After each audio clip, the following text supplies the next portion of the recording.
Hello everyone, and welcome back. After successfully completing the gym challenge, becoming the champion of 2 entire regions, and defeating the villainous Team Rocket in Pokemon Soul Silver, we're heading back to where we probably should have started this series to see just what happened leading up to the events of our last adventure. Can you beat Pokemon Fire Red and Leaf Green Unevolved? The rules are the same as for my Soul Silver run. We're only allowed to catch and use base form Pokemon. In the case of Pokemon that started life as base evolutions but in later generations got pre-evolutions, such as Snorlax, Electabuzz or the Hitmons, I'll just go off what the dex for the game at hand says. This is also not a low level run, so as long as I cancel the transformation, I'm allowed to level Pokemon past their evolution levels. While it's not a strict rule, I'll try and avoid cheesing the game by catching a legendary as early as possible to sweep the hard fights, though if I do start to struggle, I can have a legendary join my team. I'll also say that while I'm calling this a Fire Red and Leaf Green run for branding reasons, specifically I'm only going to be playing Fire Red for this run. This official copy of Fire Red I have here specifically, and not an emulated version on my PC. It would be wrong to pirate Nintendo's games, and you should pay full price for them no matter the cost. Oh no! I really enjoyed playing through Soul Silver with these rules, since it meant I had to think a lot more to get through battles rather than just easily sweeping everything with my starter. I wouldn't say that my Soul Silver run was hard, but definitely more interesting than a standard playthrough, so hopefully that carries over into this one. I guess we won't know until we try, so let's find out. Can you beat Pokemon Fire Red Unevolved? Starting up the game, we get a very similar cutscene as Soul Silver, with the man himself, Professor Oak, introducing us to the world of Pokemon before asking us to introduce ourselves. Just like last time, the game won't let me put in my full gamer tag or even just Katie Cat, so we're gonna have to be boring and just stick with Katie for this run. Next, he introduces us to his grandson and our rival for this game, who, thanks to the Professor's dementia, we actually get to name. As is tradition for me playing Pokemon games, I was tempted to go with something vaguely rude for my rival's name, but this time, I decided to be more mature and instead name him after my real-life rival. With that done, our Pokemon adventure can now begin in true, with us waking up in our bedroom. Once again, it's a pretty sweet bedroom, seemingly making up the entire second floor of our house, so I can only assume our mum is sleeping in the kitchen downstairs or something. Speaking to said mother, she tells us that Professor Oak has been looking for us, and tells us to go see him at his lab next door. But screw that, I don't need no professor to tell me what to do. I'm gonna get a head start on this whole Pokemon journey thing on my own. Oh, dang it. As if summoned by my little rebellion, Oak appears telling us that it's dangerous to travel without a Pokemon to protect us, before dragging us back to his lab by force. Once here, we find Hamilton growing tired of waiting as the professor apparently told him to meet here as well. The professor tells us that he has 3 Pokemon, and that he'd like us to take one of them to be our partner on our journey to come. We now get to choose our starting Pokemon, an important choice since this one will likely be our ace for most of the run. Usually I would pick a Bulbasaur for a Kanto game, since it's got the best matchups, but as I recently did a casual playthrough of Fire Red using a Venusaur, I wanted to shake things up a little. My next choice would be a Charmander, since it's my second favourite of the OG starters, but I've also used it before in an X and Y run. Plus, despite the fanbase's love for this guy, it is by far the worst choice in its home generation, having terrible matchups against a lot of the early game battles. Because of this, in the end, I decided to go with my third choice, Squirtle, a Pokemon I don't hate, but is definitely my least favourite of the G1 starters. We now get to give our starter a nickname. I tried giving every Pokemon I caught in the last run a nickname, but that got a little creatively draining, so this time I'm gonna stick to only giving nicknames to mons that I intend to get some use out of, or ones whose names just come to me on the spot. As for Squirtle, I decided to call him WAP, which, as you may of course know, stands for Wet ass Pokemon. Squirtle being a water type and all. With our choices made, Hamilton now chooses their own starter, going for the one that best counters our choice, Bulbasaur. When we try to leave the lab, Hamilton decides to stop us, demanding that we battle him before we leave. This fight, surprisingly, isn't the pushover that you might expect, since we both start out at the same level and he has a type advantage on us. Also, unlike other rival battles, win or lose, the game will move on, so you only get one shot to prove your superiority over your rival early. Best chance is to go with Tail Whip a couple times to lower his defenses, then tackle until he goes down. Beating Hamilton here gives me enough XP to level WAP up to level 6 before the journey has really even started, which is a nice little boost out the gate. It also pisses him off, with him blaming his Pokemon for his defeat before running off to get stronger and beat us later. We should probably get going too, so without any more delays, I head out, leaving my home behind me as I set off on a grand adventure. Before getting stopped a few meters out of town by a sweeping magpie. Random battles act exactly the same as last time. Walking around in grass, caves, water, or other Pokemon infested areas will occasionally have a wild Pokemon accost us, at which point we can battle it for XP, run away, or if we have a ball on us, yeet it at it to catch it. Since I have no balls, for now I just battle everything I see, getting WAP up to level 7 where he learns his first water type move, Bubble. I also talked to this lady to get some potions so I can keep WAP healthy and happy along the way. It's not long until we reach Viridian City, the first real town of the game, fully equipped with a Pokemon Center where I can get WAP some proper medical attention, as well as a Pokemart to stock up on some items. Upon entering the Pokemart, the store's attendant calls us over, asking us if we know Professor Oak. He's apparently got a package for him and asks us if we would be able to take it to him. Even if you want to just continue on to the next town, the path is blocked by some drunk until we run this errand, so despite just arriving, it's time to head back home. To get back to Pallet Town, we can jump off the little hills to avoid any random encounters, but I chose to intentionally run through all the grass to continue leveling WAP up as much as possible. Once back, Oak thanks us for delivering his parcel, which is apparently a bunch of Pokeballs. Turns out these are actually a gift for us in Hamilton, who he's also called back to the lab in order to help out with a request he has for us.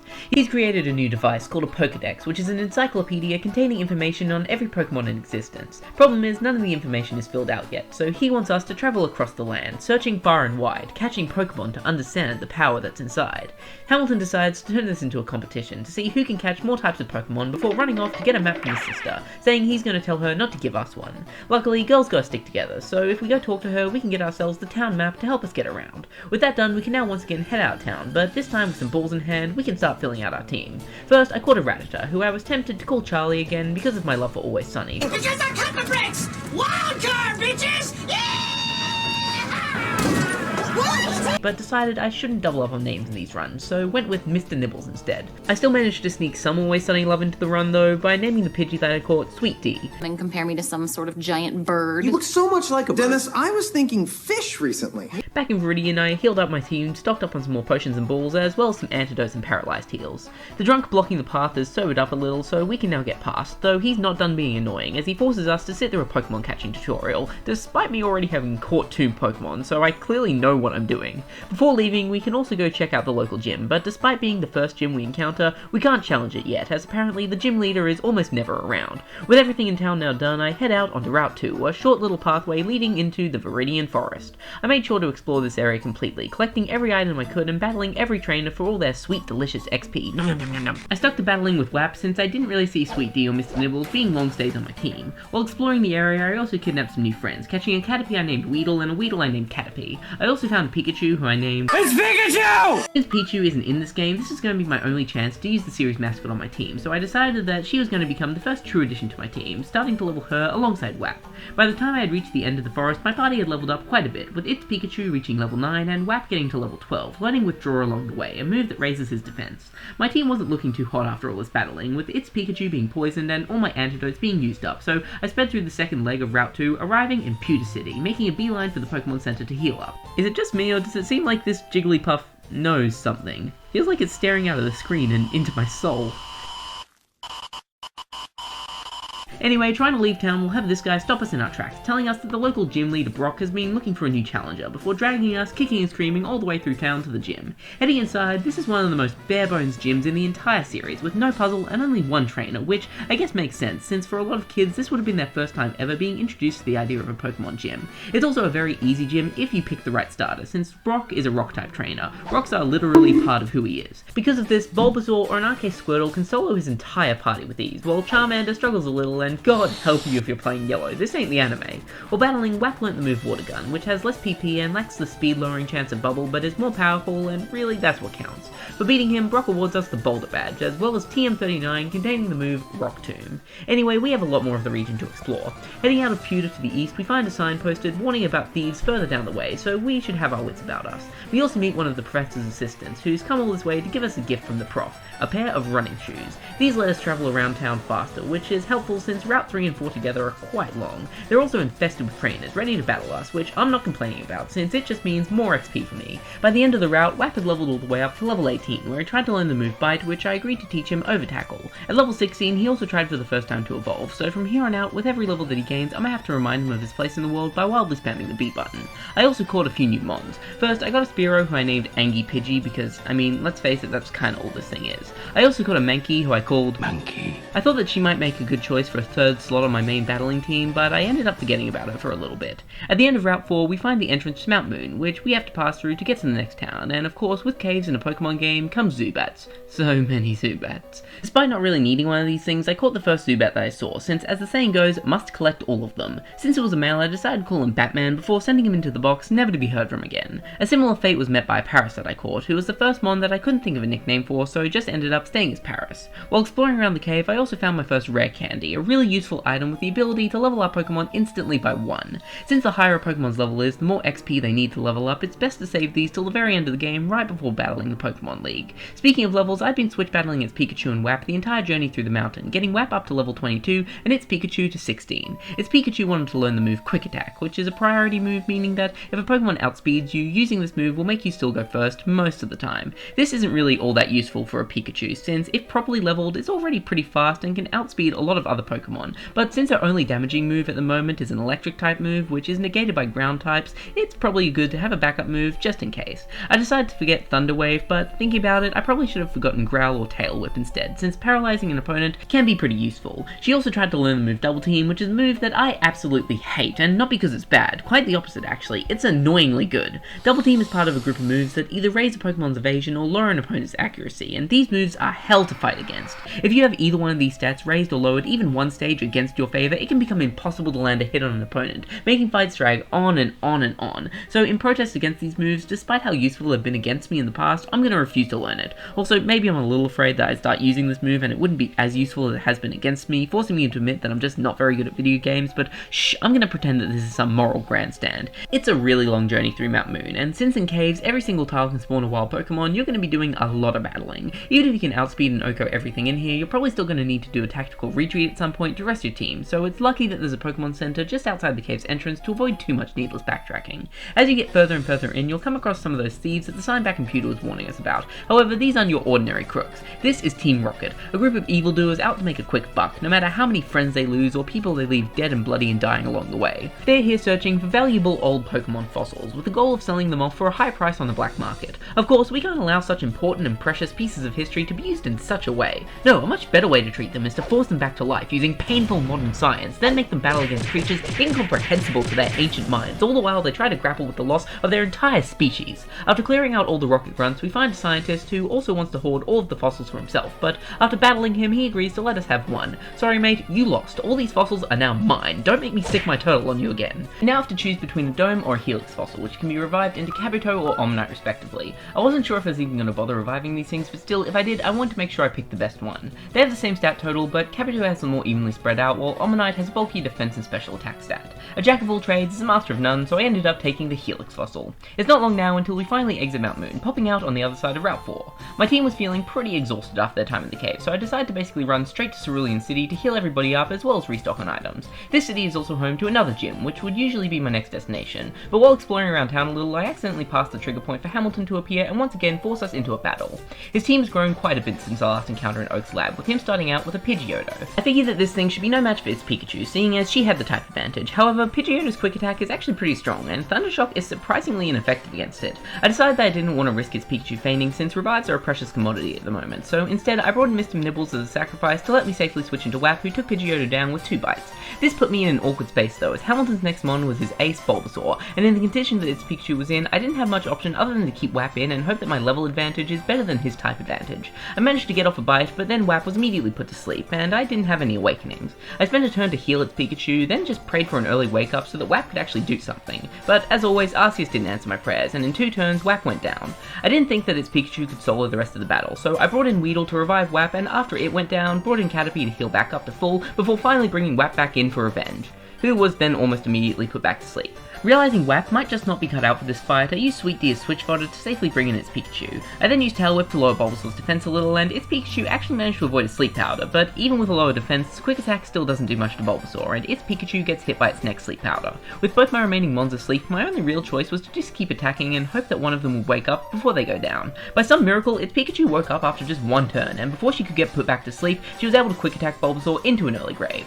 Next up, he brings in an Abra, who I was significantly less worried about. My first Thunder Shock paralyzed, but didn't take it out, and thanks to Abra's Synchronize, its Pikachu ends up paralyzed as well. Thankfully, the paralysis never hits, so I'm able to knock Abra down with a couple more Thunder Shocks. With its Pikachu now being pretty banged up and paralyzed, I decided to risk it and bring in an Eepy Sleepy Wap to take on Hamilton's last mon, Rattata. This was pretty nerve-wracking, as it took Wap 5 turns to wake up, with each passing turn taking more and more damage, so even once he did wake up, I had to waste yet another turn to heal him. Thankfully though, 2 hits from here were enough to take Rattata down, winning me the battle. That was a close one, it really could have went either way. and it's only our second encounter. During this fight, its Pikachu reached level 17, and Wap got to level 23, learning Rapid Spin, which I taught him over Tail Whip. Hamilton mentions that he's just come from some guy named Bill's house, who's a prominent Pokemon collector / inventor of the Pokemon storage system. He apparently made Bill show him all of his rare Pokemon as a way to quickly fill up his decks, which, I don't know, kinda feels like cheating, but whatever, he's more into this whole Pokedex thing than I am, so his trash talk kinda falls on deaf ears. With one major battle done, I think it's time for a nice relax with another major battle, so I heal up my team before making my grand assault on the Cerulean Gym. This gym focuses on water type mons, meaning as an electric type, it's Pikachu's time to shine. I easily smash through all the gym trainers and soon facing up against the leader herself, Misty. Her Staryu takes 2 Thunder Shocks to go down, but since it uses Harden on the one turn it got, its Pikachu moves on just as healthy as she started. Her Starmie is a bit harder, outspeeding and doing some pretty good damage with a Water Pulse, and is surprisingly resistant to my Thunder Shock in return. I decided to save its Pikachu's life by using Weedle to safely bring in Wap. Unfortunately, Wap gets confused by its first Water Pulse, leading to me wasting a turn hitting myself, but with 2 super effective bites, Starmie goes down, claiming me victory over Misty.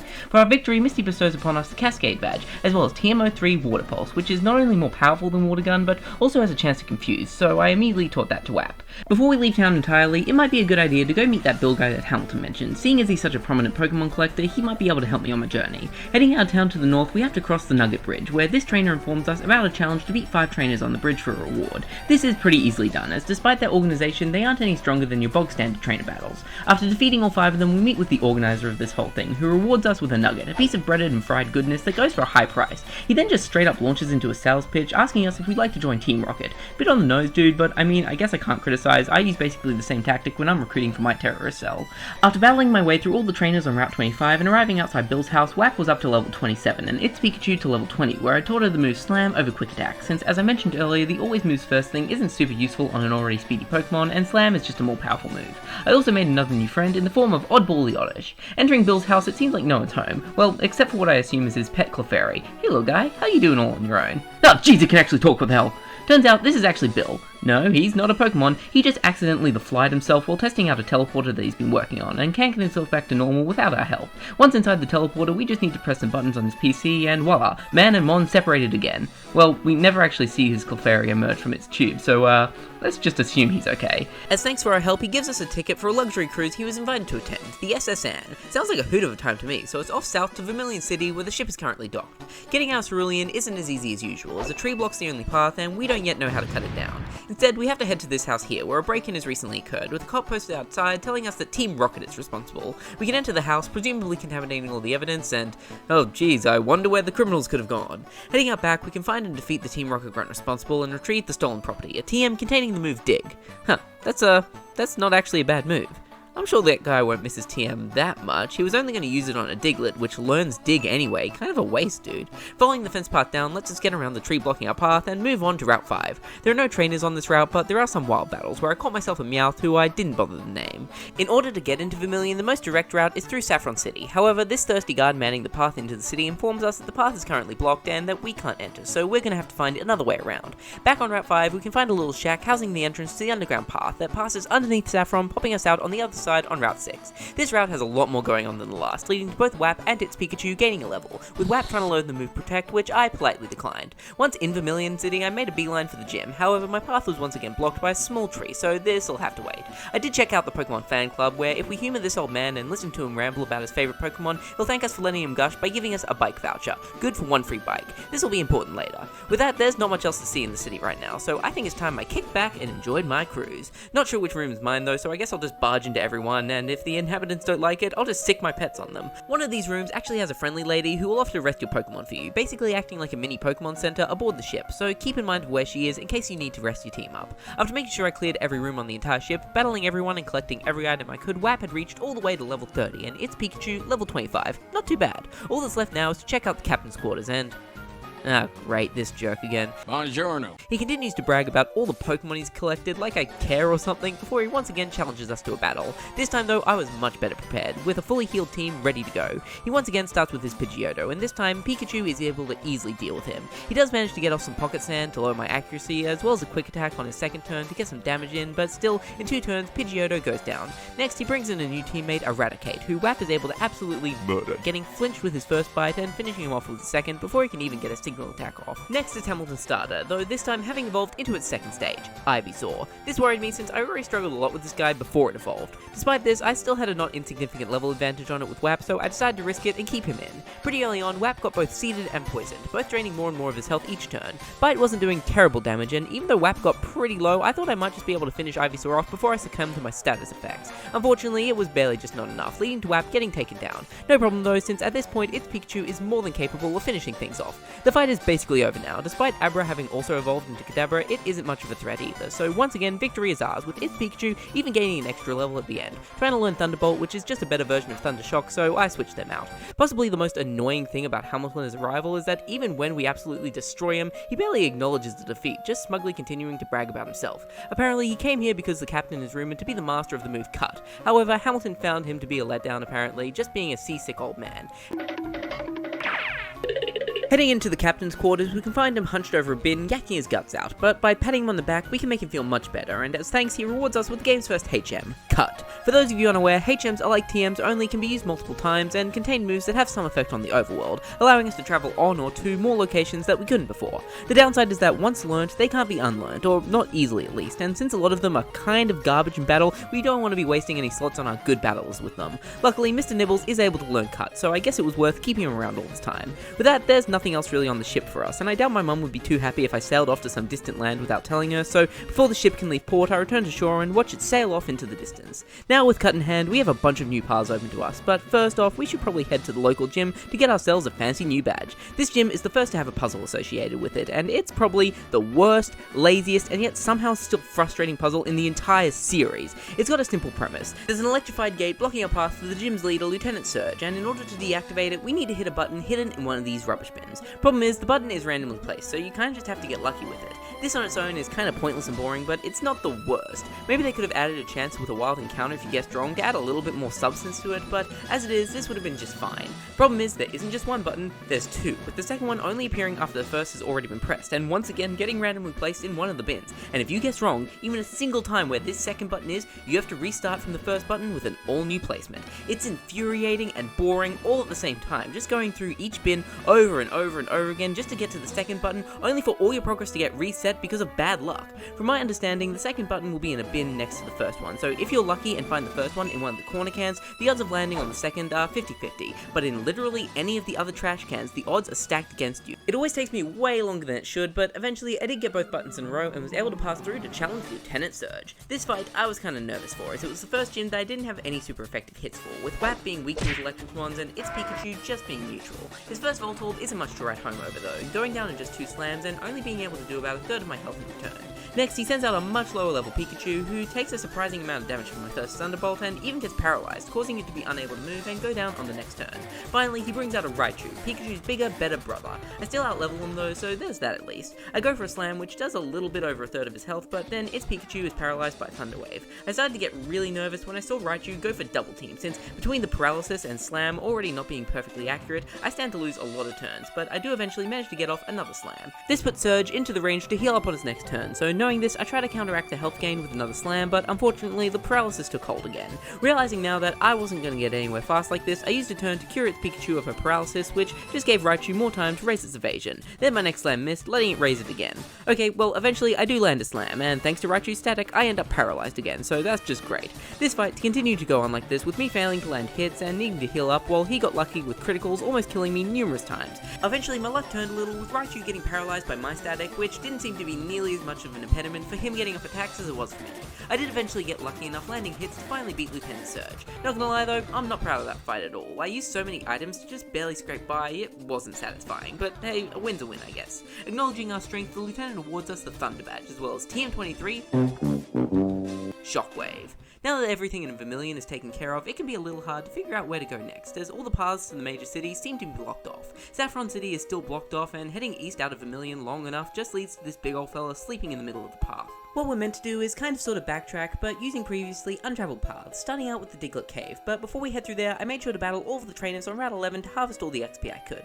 I also caught myself an Ekans I named Slithers, and a Drowsy I named Jared, which if you know the lore behind this guy, you can guess why. I actually decided that a Psychic type would probably be a handy thing to have on this playthrough, so I ran back to the Pokemon Center and swapped it out for Weedle, and while I was at it, I also got rid of Caterpie in favor of Monkey. Both these guys aren't nearly as battle ready as Wap or its Pikachu, so I decided to focus on mainly grinding them up for the next little while. Right, with that done, let's get back on with the journey.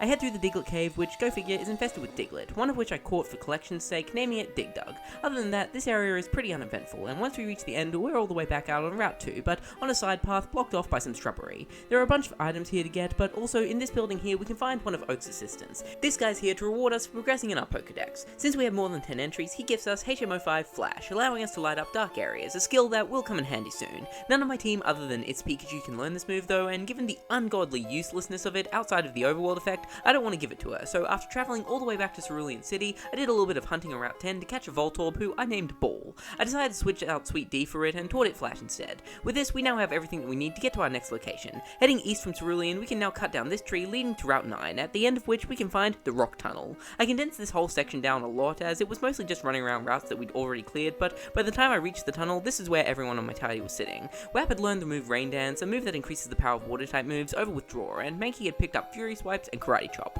Rock Tunnel is also why we needed to get our hands on Flash, since without it, it's too dark to see anywhere but the immediate area around our character. While you can technically navigate the whole thing like this, it's just a lot easier if we use Flash to light the way. Honestly, Rock Tunnel is also pretty uninteresting. Unlike Mount Moon, there's not really any story to be found here, just more battles of the trainer and random varieties until eventually we exit out on Route 10, which leads us straight into Lavender Town. This is a much smaller, less impressive location than some of the cities we've visited, lacking even a Pokemon gym, but it does have something just as fun. Who's ready to visit the pet graveyard? Woo! The Pokemon Tower is the final resting site for numerous people's dearly departed partners, but something seems to be wrong here, as restless spirits roam the tower attacking us and possessing those inside. The battles against these ghosts don't play out like regular battles. Our brain can barely even comprehend what it is that's attacking us, let alone figure out how to fight back, our only real option being to run away and hope for the best. Before we can even get to the haunted levels though, on the bottom level we once again run into Hamilton. He questions us on why we'd be hanging out in a Pokemon graveyard if our Pokemon are all still alive, and says that at the very least he can make them all faint.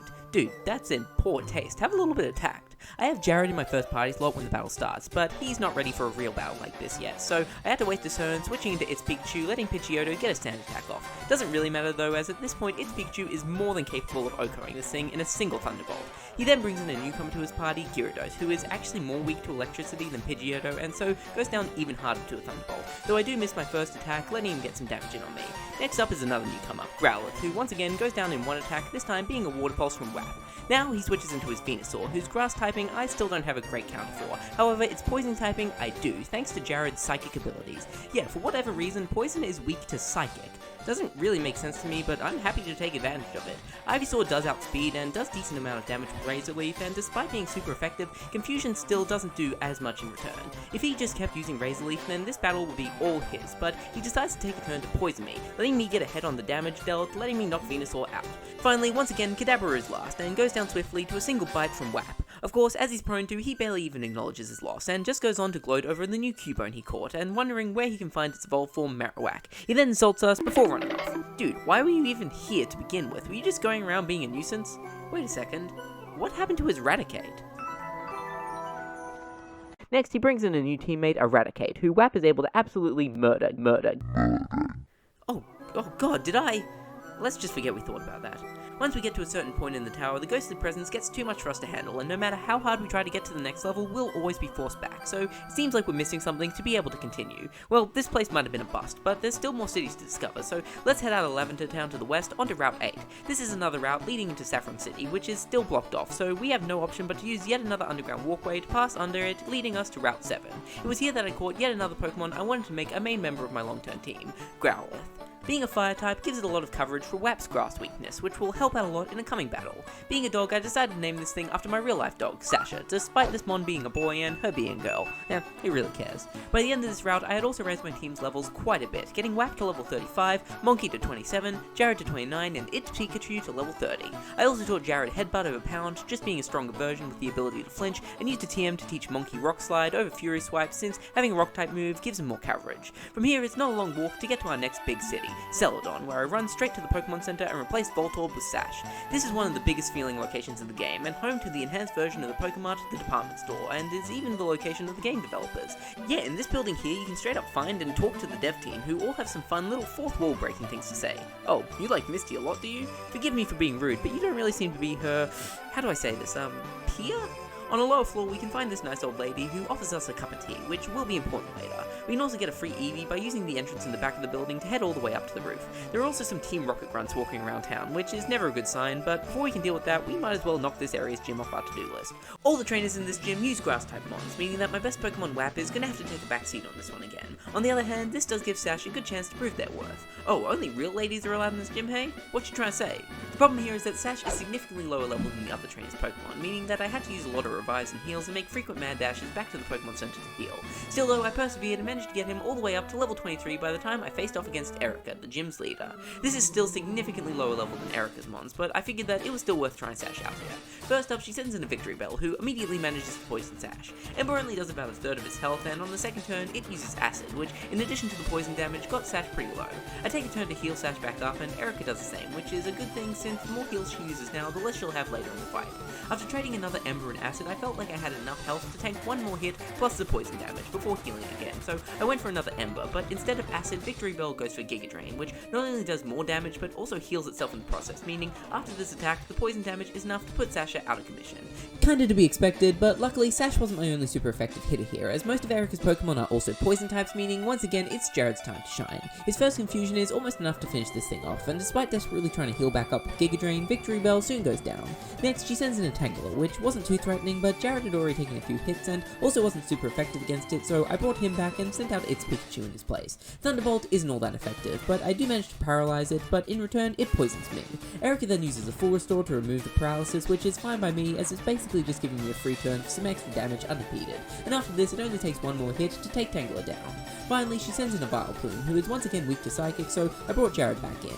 She tried to put me to sleep, but thanks to Jared's Insomnia ability, this fails, giving me a free hit in. She then tries to recover some of her lost ground with a Giga Drain, which does do a pretty significant amount of damage. This cycle then continues for the next few rounds, me using Confusion, her using Giga Drain, and me having to heal back up, but in total, she was losing more health than she gained. That is until I got a little bit too greedy, and as a result, Jared got knocked out. Not a problem though, as at this point, Vileplume is basically dead anyway, so I brought in WAP to finish it off. I was a little bit worried that he might get OHKO'd by some super effective grass-type move, but his first bite managed to flinch, meaning she can't even get an attack off before it's all over. As a reward for our show of skill, Erica grants us the Rainbow Badge, and of course also throws in a TM, this time containing the move Giga Drain.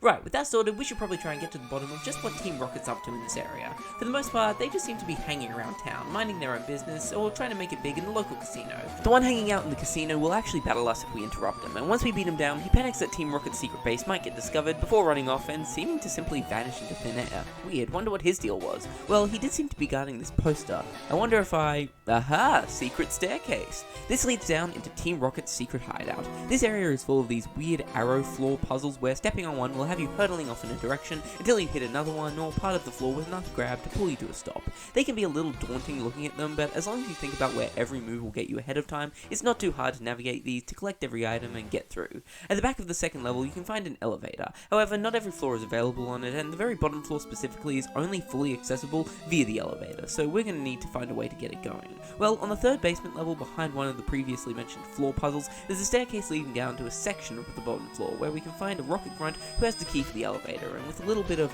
persuasion, we can convince him to hand it over. After traveling back to the elevator, using it to travel down to the unexplored section of the bottom level, and clearing out the last of the grunts down here, we come face to face with Team Rocket's leader himself, Giovanni. He tells us he's impressed that we were able to reach him before revealing to us just what Team Rocket's planning. Unlike the last game, or I guess the next game, there's not much to their plans here. It basically just boils down to steal Pokemon, be evil, profit.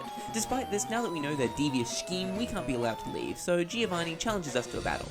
Giovanni mainly uses rocky Pokemon, making them weak to WAP, who's able to OHKO both Onix and Rhyhorn with a Water Pulse. He then brings in a Kangaskhan, who's kind of rock adjacent, but not a rock type itself, meaning water moves aren't going to be super effective against it. It is a normal type though, meaning that it's weak to fighting, so it's time for Monkey to make her first appearance in a major battle. Being not as strong as WAP, she can't auto Kingish Khan, but she can bring it down in 2 hits, claiming the victory over Giovanni. Giovanni is shocked that we were able to beat him, but says that a child like us can't possibly understand his goals, which, I don't know bro, I don't think your master plan is as complex as you think it is. As he leaves, he seems to drop something, and picking it up, it's apparently the Sylph Scope, a special item that lets you see the otherwise unseeable, which gives me an idea. I head all the way back to Lavender Town and re-enter the Pokemon Tower, where all the previously incomprehensible ghosts can now be seen in battle properly. By the time I reached the tower, most of my team was sitting around the level 30 mark, with Monkey being a little bit below, Wap being almost 40, and Sash still lagging behind at level 23. Monkey had tried to learn the move Seismic Toss, which is a move that increases in power the higher level the Pokemon is. Not a bad move, but due to the gimmick, it's only really useful in the endgame, which means its power will probably max out at around level 60 or 70, and honestly, I think we can do better than that, so I turn it down. With the ghosts in the tower now being battleable and therefore catchable, I caught myself a Ghastly, who I named after my favourite fandom, and a Cubone, who I aptly called Orphan. Once back up to the staircase that we couldn't pass before, the Sylph Scope now reveals the ghost that was blocking our path, and it turns out it's actually that Marowak that Hamilton couldn't find before. Turns out this spirit really likes getting its ass handed to it, as once we beat it, it apparently calmed down and lets us pass by. On the very top floor, there's a bunch of Team Rocket grunts harassing this old dude, so it's time to systematically send them all packing. During these battles, Wap managed to reach level 40, where I taught it the move Skull Bash over Rapid Spin, which I wasn't getting any good use out of anymore. This move takes 2 turns to go off, but it also raises the mon's defense as well as dealing damage, so it's not half bad. After beating all the grunts, I spoke with the old man, who thanks us for our help. Turns out he came here to try and calm the restless spirits of Cubone's dead mother, that Marowak who it turns out Team Rocket actually killed. Okay, maybe I feel a little bad about calling the Cubone Orphan. Just a little. The man then takes us back to his house, and as thanks for calming the spirits, he gives us his Poker Flute in the hopes that it'll help us out on our journey. With that all taken care of, where to next? Well, if we head back to any of the pathways leading to Saffron City, the guards catch a whiff of the tea that we're carrying. Using this, we can bribe them to let us through into the city, and they'll even inform all the other guards not to hassle us anymore. Seems like Saffron might have been blocked off for more sinister reasons though, as when we enter, the entire place is overrun with rocket grunts patrolling the streets and even blocking off access to the local gym. This little building connected to the gym is still available though, and in here we can test our might against a bunch of fighting type masters. These guys' mons are pretty evenly matched with most of my team, so these battles weren't a cakewalk, but with a few strategic retreats to heal up and restock on items, I was able to beat all the trainers in here, and for my efforts was given the choice between one of 2 mons to join me on my journey, Hitmonlee or Hitmonchan.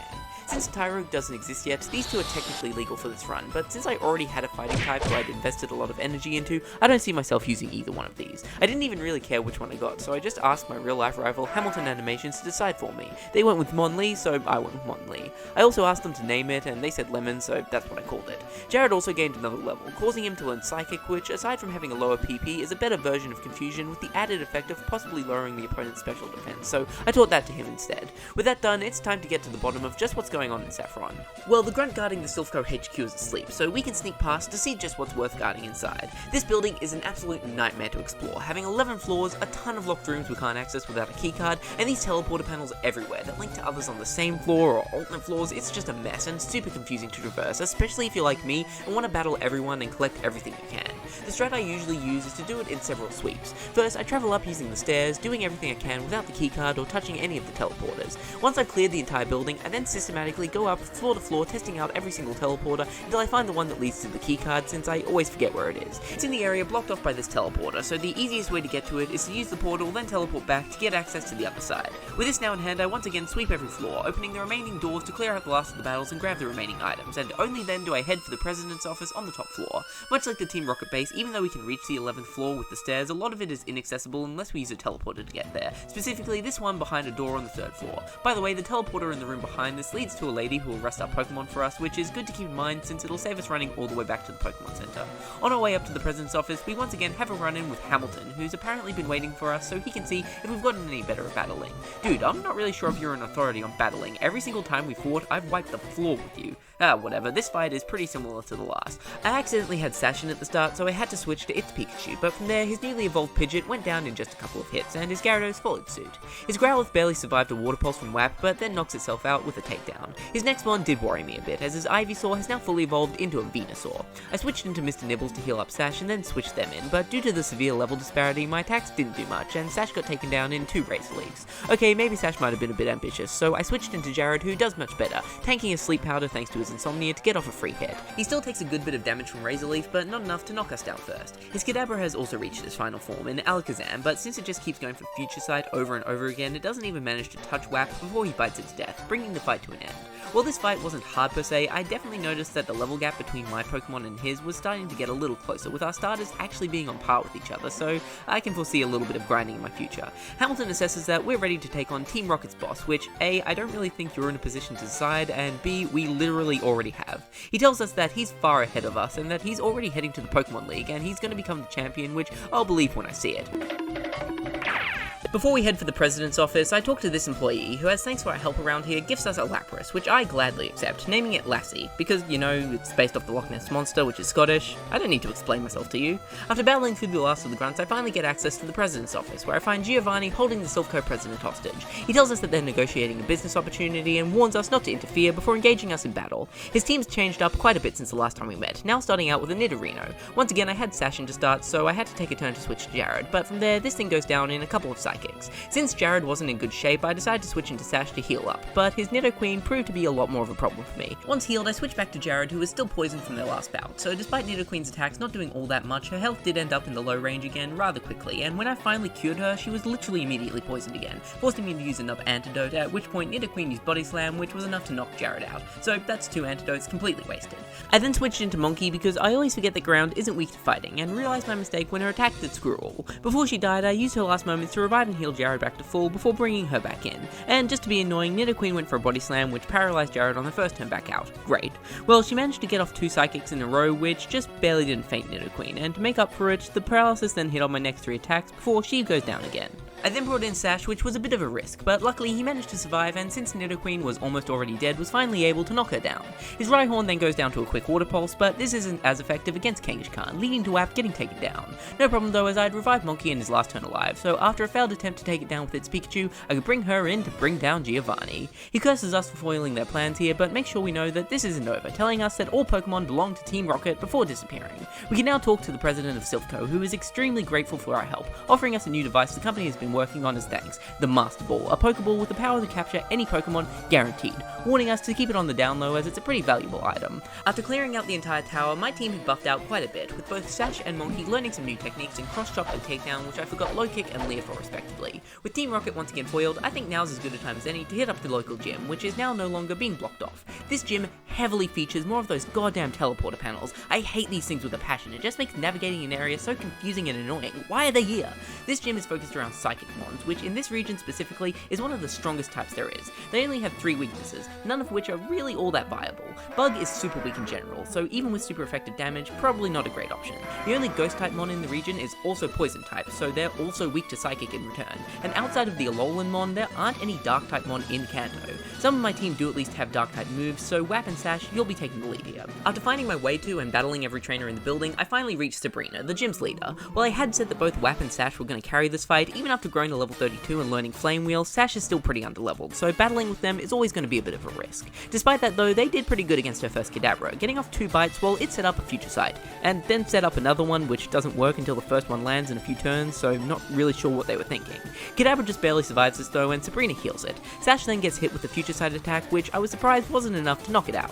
It then set up another Future Sight, letting me once again almost KO it, but then it went for a Psybeam, which finally did Sash in. I then switched into WAP and used his first turn to revive Sash. Luckily enough, the Future Sight attack missed, though he was able to set up one more before finally getting sent to the Great Beyond. Next, Sabrina sends in one of my least favourite Mons, Mr. Mime. This thing was actually really annoying to take out as well, forcing me to heal up several times as well as taking a couple of my Mons with it. By the time I got even close to taking it down, both WAP and its Pikachu were out for the count, and all for naught since it just immediately healed back up with a potion. Thanks to some lucky flinches from Headbutt though, Jared was finally able to put it in the dirt where it belongs. She then brought in a Venomoth, who being a bug is also weak to Sash's fire. Sash did have a close call, but after healing, Venomoth was taken down no problem in 2 hits. Finally, she sends out an Alakazam, and this is where the battle took a turn for the worse. Considering that my best 2 battlers were out, my next best options were already badly injured, and my only remaining choice is weak to Psychic, things were already not looking good, but thanks to this thing spamming Calm Mind to raise both of its special stats, it was able to tank a lot of my blows while OHKOing each of my team members. I put up a valiant fight, but it quickly became apparent that this wasn't working, so I decided to reset.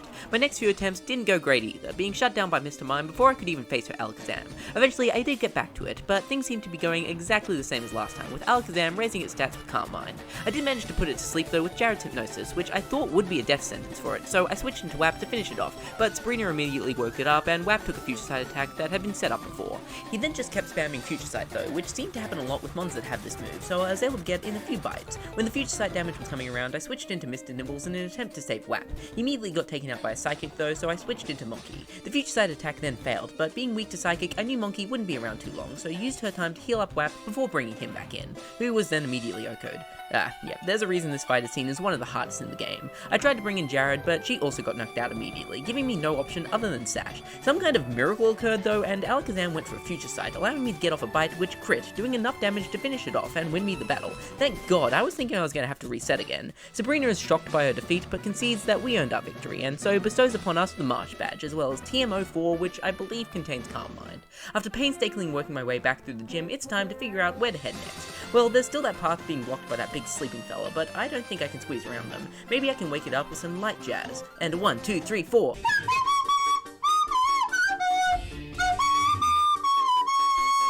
Oh god, I knew I shouldn't have turned down those flute lessons. In this gen, Snorlax is actually an unevolved mon, since Munchlax isn't around yet, so I was thinking of catching it, but I critted knocking it out by mistake, which probably was for the best since I likely wouldn't have used it, and the XP is probably more valuable. From here, heading up north will lead back to Lavender Town, and heading south leads to a bunch of routes along the coastline. This is quite a long journey, with a lot of trainer battles, which is a good thing because as I mentioned in my last rival battle, my mons were feeling a little underleveled, and this gives me plenty of chances to score more levels. Even by the end of the route, I wasn't happy with their progress, so I continued grinding them up until I was happy with everyone at around level 40, except for its Pikachu and WAP at level 45. You might think that all that grinding would have taken ages and been a real hassle, and oh boy was it. It took hours. If only I had some means to speed up the gameplay, to get it all done in like a third of the time, but oh well, I guess this rinky-dink cartridge I'm definitely playing on is just too unadvanced.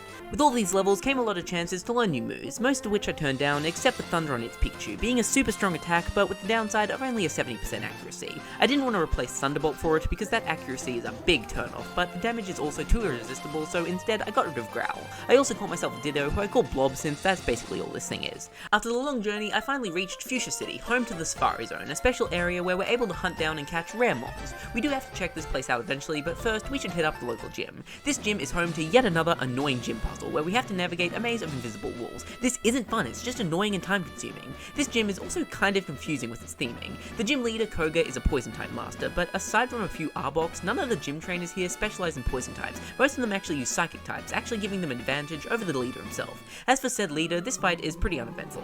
He starts out with a coughing, who WAP is more than a match for. WAP did get badly poisoned though, so to keep him alive, I switched into Jared for his mark. This thing did worry me a bit, since in my Soul Silver run, where Koga appears as one of the final bosses, it loved to use Minimize to make itself near unhittable. Thankfully, while it tried the same strat here, Jared's psychics never missed, and in 2 hits, this thing went down. Jared was also poisoned though, so for his next coughing, I switched into its Pikachu, who was able to easily dispatch it, as well as his follow-up Wheezing thanks to a critical hit, bringing our bout to a swift end.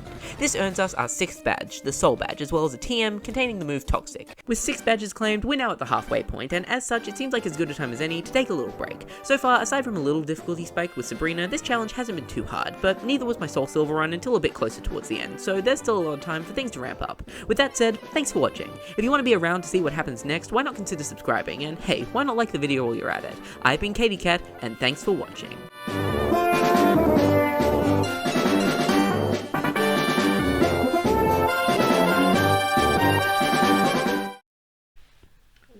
I love you too. That's on tape. Everyone knows you love me now.